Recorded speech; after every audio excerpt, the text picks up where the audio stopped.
Jangan lupa subscribe YouTube channel Metro TV News dan jangan lupa nyalakan notifikasinya. Pemirsa, potensi sumber daya energi panas bumi di Indonesia sangat melimpah, namun pemanfaatannya masih kurang dari 10%.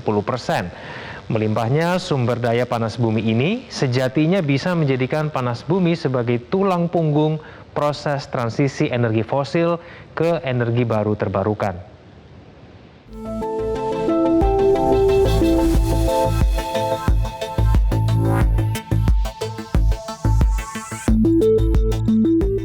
Potensi sumber daya panas bumi di Indonesia sangat melimpah dengan cadangan hingga 23.765 MW.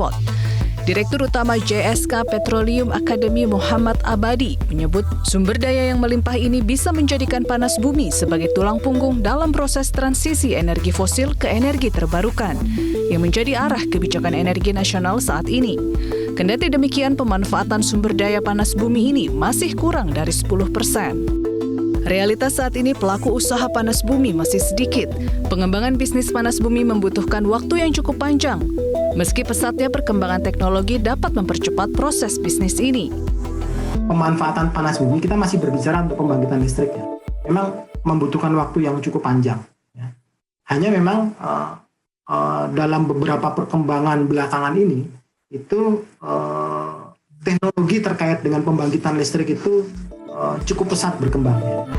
Sementara itu, pengembangan panas bumi juga membutuhkan biaya investasi yang besar. Untuk membangun pembangkit listrik panas bumi berkapasitas 1 MW dibutuhkan biaya 4 hingga 5 juta dolar Amerika. Pembangunan geothermal itu kurang lebih antara 4 sampai 5 juta dolar per mega. 4 sampai 5 juta dolar per mega. Jadi kalau misalkan ini bangun 10 mega itu 40 juta. Makin ke sini dengan adanya teknologi breakthrough dan adanya economy of scale, karena semakin bertumbuhnya geothermal, tentu cost of development harusnya akan, cost of manufacturing akan makin murah ya.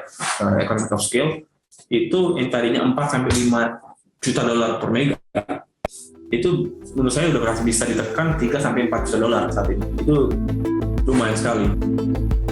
Pembiayaan investasi energi hijau menurut Sekjen Aspermigas Moshe Rizal saat ini lebih mudah didapat.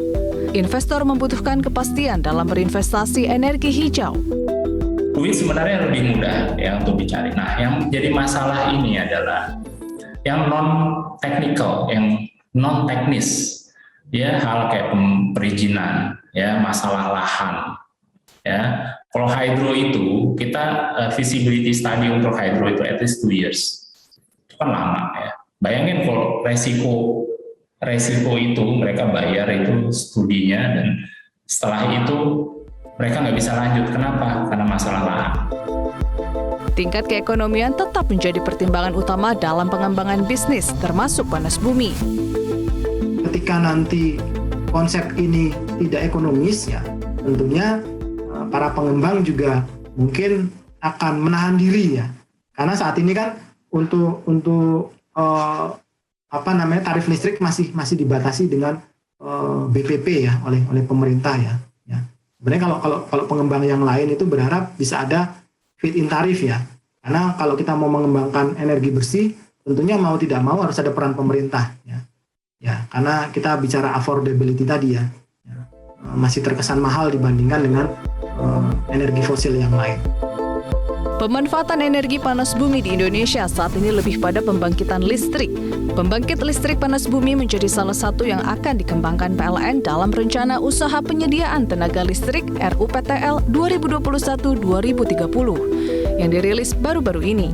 RUPTL ini menambah porsi EBT menjadi 51,2% sehingga lebih hijau. Dari Jakarta, Dian Srikandini, Metro TV.